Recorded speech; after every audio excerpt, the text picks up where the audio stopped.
Joe was the early mentor because he was making my boards. And I mean, in those days, I used to get a $10 discount. You know, I was making meat pies, working in the Coolangatta pie shop, and then I asked him if I put Larkin on the bottom in big letters, would he give me another? And he gave me another $10 off. I reminded him of that the other night.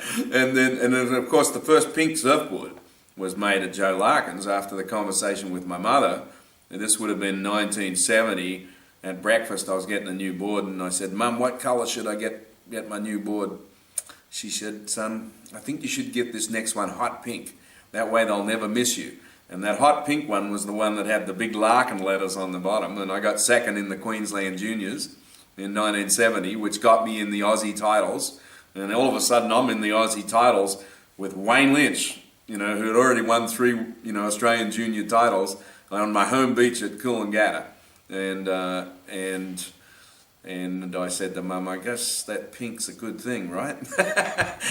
And so they pretty much stayed pink ever after. Yeah. All of a sudden, Alan Green had heard that I rode pink surfboards, and he sent me pink trunks to match Quicksilver's. And this has got to be late '73 or early '74, because those were the ones I took to Hawaii, and I was wearing them in that famous Smirnoff, the 30 to 40 foot Smirnoff, and got in the final.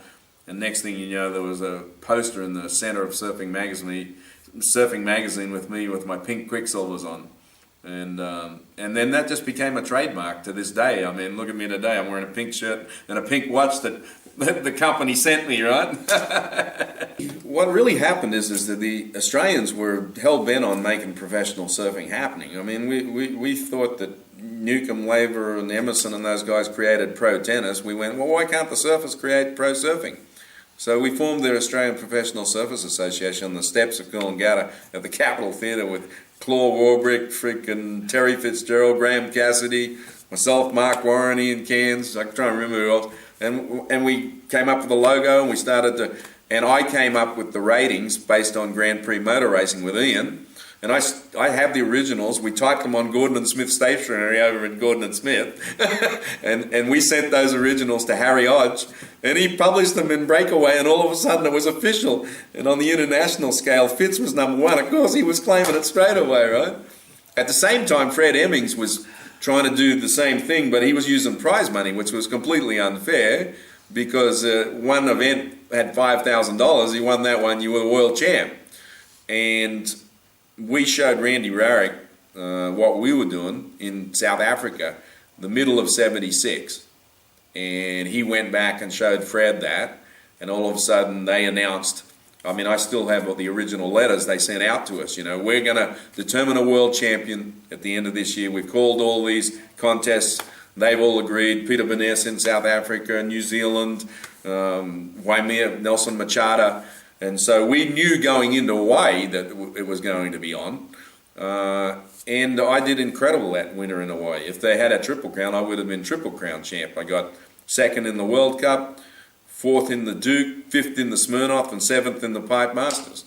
And in those days, you know, a third of the tour was based on Hawaii. And so, you know, like, you know, whichever way they cut it, I would have been Triple Crown if we just had Triple Crown champ. So we knew that Fred was going to crown a world champ, and the ratings at that point had been added up. And so going into those last events, we knew. And the last event of the year came down to the World Cup at Haleiwa. It seems like I ended up in that one a couple of times.